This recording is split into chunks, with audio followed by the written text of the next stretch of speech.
এরপর হাসি তার সৎ মায়ের সাথে বাড়িতে ফিরে যায়। হাসির সৎ মা তাকে আর অত্যাচার করে না, নিজের মেয়ের মতোই ভালোবাসে।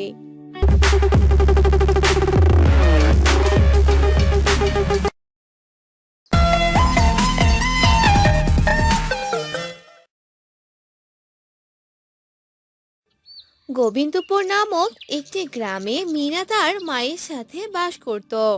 তারা ছিল অনেক গরিব।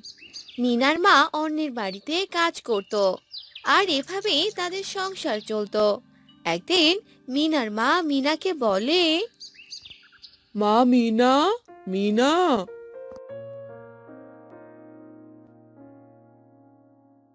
হ্যাঁ মা, বলো, কি হয়েছে? ডাকছো কেন?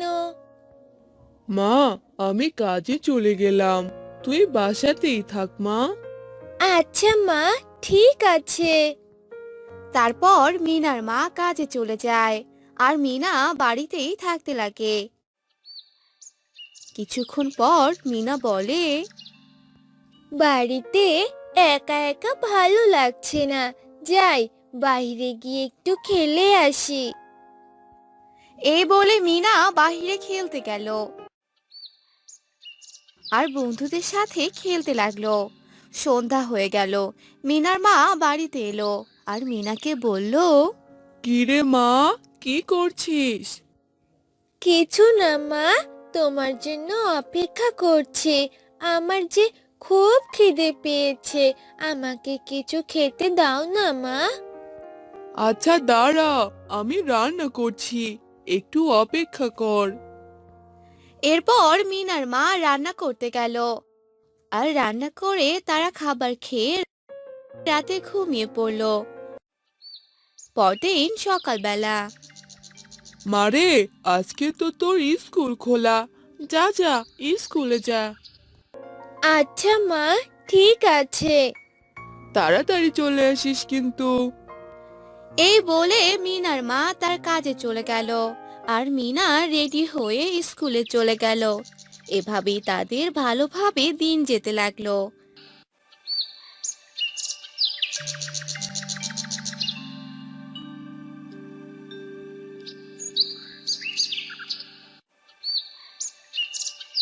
একদিন বিকেল বেলা মিনার মা কাজ শেষে তাড়াতাড়ি বাসায় চলে এলো।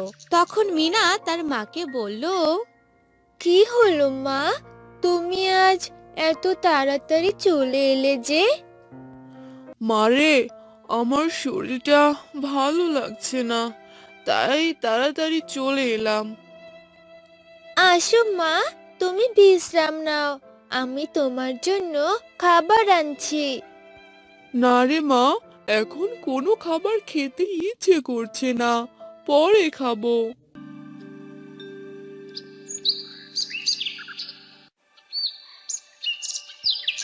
এভাবেই সে দিনটা কেটে গেল। পরদিন সকালে মিনার মা আরো বেশি অসুস্থ হয়ে পড়ল। মিনা তার মায়ের এমন অবস্থা দেখে অনেক কান্না করতে লাগলো। মা, মা, এ তোমার কি হয়ে গেল? তুমি তো আরো বেশি অসুস্থ হয়ে পড়েছো। মা, তুমি দাঁড়াও, আমি এক্ষুনি তোমার জন্য ঔষধ আনছি মা। মিনা কিছু খুচরা টাকা নিয়ে ওষুধ আনতে গেল।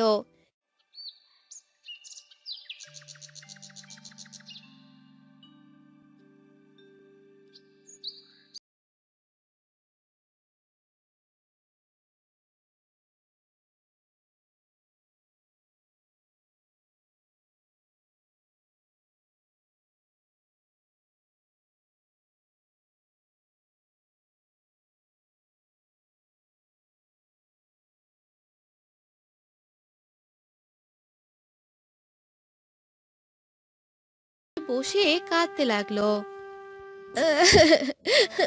আমি এখন ঔষধ কোথায় পাবো? মা যে ভীষণ অসুস্থ, তাকে যে সুস্থ করতেই হবে। এই বলে মিনা কাঁদতে লাগলো। সেই সময় সে রাস্তা দিয়ে এক বুড়ি যাচ্ছিল। বুড়ি মিনাকে কাঁদতে দেখে মিনার কাছে এলো। কি রে মেয়ে, তুই এভাবে কান্না করছিস কেন? কি হয়েছে বল তো? আমার মা যে ভীষণ অসুস্থ। মাকে সুস্থ করার মতো আমার কাছে কোনো টাকা নেই যে টাকা দিয়ে মায়ের জন্য ঔষধ কিনে আনবো। ও, এই ব্যাপার। এই জন্য বুঝি তুই কান্না করছিলি? তবে আমার কাছে একটা উপায় আছে, যার মাধ্যমে তোর মা একদম সুস্থ হয়ে যাবে। কি উপায় বলো দিদা, আমি যে আমার মাকে সুস্থ করতে চাই। দূরের এক জঙ্গলে এক দয়ালু অর্জুন গাছ আছে, যে গাছ সবার উপকারে আসে। সেটা ঔষধি গাছ। সেই গাছের পাতা রস করে খেলে সবাই সুস্থ হয়ে যায়। তাহলে আমি সেই গাছ থেকে পাতা এনে রস বানিয়ে মাকে খাওয়াবো। এই গাছের পাতা নিয়ে আসা এত সহজ নয়। সেই গাছের কাছে যেতে হলে 7টি নদী পার হতে হবে। আর সেই 7টি নদী পার করতে পারলেই তবে সেই গাছের সন্ধান পাবি। যেভাবেই হোক আমি ওই 7টি নদী পার করব আর ঔষধি পাতা এনে মাকে খাইয়ে দিব। সেই বুড়ি মিনাকে সব কথা বলে সেখান থেকে চলে যায়।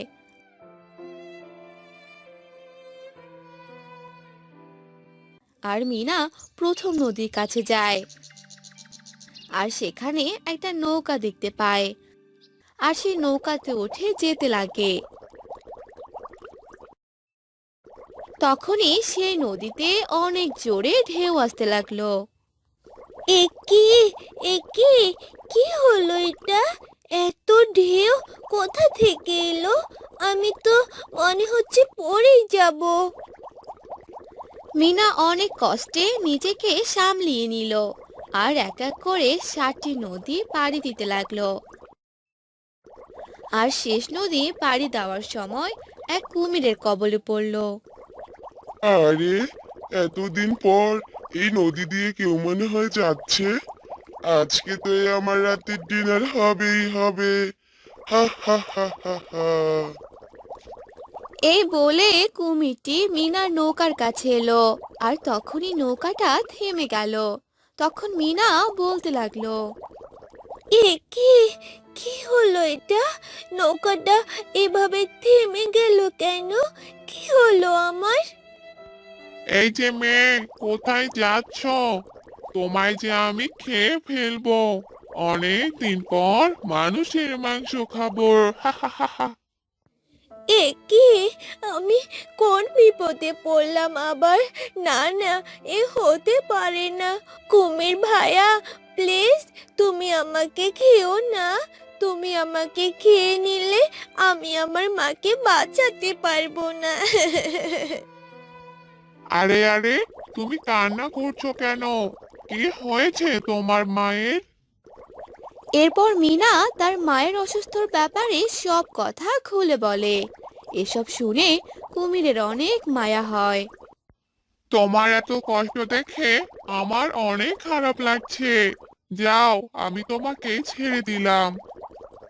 তোমাকে অনেক ধন্যবাদ। তারপর মিনা সেই গাছটার কাছে যায়। গিয়ে দেখে গাছটি অনেক বড়। তাই মিনা সেই গাছের পাতা পারতে পারে না, আর সেই গাছের নিচে বসেই কান্না করে দেয়। এত কষ্ট করে 7টি নদী পার করে এলাম শুধু এই দয়ালু অর্জুন গাছের পাতা নিব বলে, কিন্তু এই গাছের পাতা তো অনেক উপরে। আমি তো পারতেই পারছি না। এখন কি করব আমি? এই বলে মিনা কান্না করতে থাকে। তখনই সে দয়ালু অর্জুন গাছ কথা বলে ওঠে। এই মেয়ে, তুমি এভাবে কান্না করো না। আমি তোমার সব কথাই শুনেছি। তুমি যে আমার গাছের পাতা নিতে এসেছো, আর আমার কাছে যে আসে আমি তাকে ফিরিয়ে দেই না। গাছকে এভাবে কথা বলতে দেখে মিনা অবাক হয়ে যায় আর বলে, এ কি, তুমি কথা বলতে পারো? হ্যাঁ, আমি কথা বলতে পারি। এই নাও পাতা। এ কথা বলে গাছটি তার একটি ডাল নিচে নেমে দেয় আর একটি ছোট ডাল ভেঙে দেয় আর বলে, এই নাও, এই পাতার রস তোমার মাকে খাইয়ে দিবে, আর এই ডালটা মাটিতে রোপণ করে দিবে, আর এই ছোট ডাল থেকে অনেক বড় গাছ হয়ে যাবে। তোমাকে অনেক ধন্যবাদ আমাকে এভাবে সাহায্য করার জন্য। সত্যি তুমি অনেক দয়ালু। আমি যে দয়ালু অর্জুন গাছ, আর আমি সবাইকে সাহায্য করি। তারপর মিনা সেই গাছকে ধন্যবাদ জানিয়ে সে পাতা আর ডাল নিয়ে সেখান থেকে চলে গেল। আর বাড়িতে পৌঁছে মিনা তার মাকে এই পাতার রস বানিয়ে খাইয়ে দেয়। আর মিনার মা কয়েকদিনের মধ্যেই সুস্থ হয়ে যায়। মিনা তার মাকে সুস্থ অবস্থায় দেখে অনেক খুশি হয়ে যায়। মা, তুমি এখন একদম সুস্থ। তোমাকে সুস্থ অবস্থায় দেখে আমার অনেক ভালো লাগছে। আর এই সব কিছু দয়ালু অর্জুন গাছের জন্যই হয়েছে। অর্জুন গাছ? এটা আবার কি গাছ রে মা? তখন মিনা সে দয়ালু অর্জুন গাছের কথা বলে দেয় আর সে ছোট গাছটিকে দেখিয়ে দেয়। খুব ভালো করেছিস মা। এই গাছ আমাদের বাড়িতে থাকলে আমরা নিজেরা এবং অন্যদেরকেও এই পাতা রস দিয়ে সাহায্য করব, আর তারাও সুস্থ হয়ে যাবে। এরপর থেকে তারা সুখে শান্তিতে থাকতে লাগলো আর সে গাছটিও বড় হয়ে যায় আর সবার বিপদে আপদে কাজে লাগে। শান্তিনগর নামে একটি গ্রাম ছিল। সেই গ্রামে রহিমা নামের একটি মহিলা বাস করত। তার দুজন ছেলে ছিল। তাদের নাম ছিল লালু আর শালু। তাদের বাবা অনেক আগেই মারা যায়। একদিন রহিমা ভীষণ অসুস্থ হয়ে পড়ে। তখন লালু তার মাকে বলে, মা, ও মা, কি হলো তোমার? এভাবে হঠাৎ অসুস্থ হয়ে পড়লে যে? না রে বাবা, কিচ্ছু হয়নি আমার, শুধু শরীরটা একটু খারাপ লাগছে। তুমি কোনো চিন্তা করো না মা, আমি তোমার জন্য ওষুধ নিয়ে আসছি। এই বলে লালু বাজারে চলে গেল আর কিছু ওষুধ কিনে আনলো আর তার মাকে খাইয়ে দিল। এভাবে কিছুদিন চলে গেল। লালু ছিল অনেক ভালো। সে তার মাকে অনেক ভালোবাসতো আর তার অনেক খেয়াল রাখতো। আর শালু ছিল অনেক হিংসুটে, কারো সাথে ভালো ব্যবহার করতো না। আর একদিন হঠাৎ করে রহিমা অসুস্থ হয়ে পড়ে। মা, এ কি হলো তোমার? আজকে তো তুমি আরো বেশি অসুস্থ হয়ে পড়লে। চলো মা, তোমাকে ডাক্তারের কাছে নিয়ে যাই। না রে বাবা, ডাক্তারের কাছে যাওয়ার সময় নেই। আমার যে অনেক খারাপ লাগছে। তোদের দুজনকে আমি কিছু কথা বলতে চাই।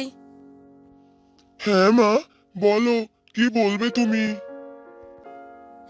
আমি চাই তোরা দুই ভাই সব সময় একসাথে থাকবি, কখনো ঝগড়া করবি না, সব সময় মিলেমিশে থাকবি। এই কথা বলেই তাদের মা মারা গেল। লালু আর শালু কান্না করতে লাগলো। মা, তুমি কেন চলে গেলে মা? আমরা যে এখন একা হয়ে গেলাম মা।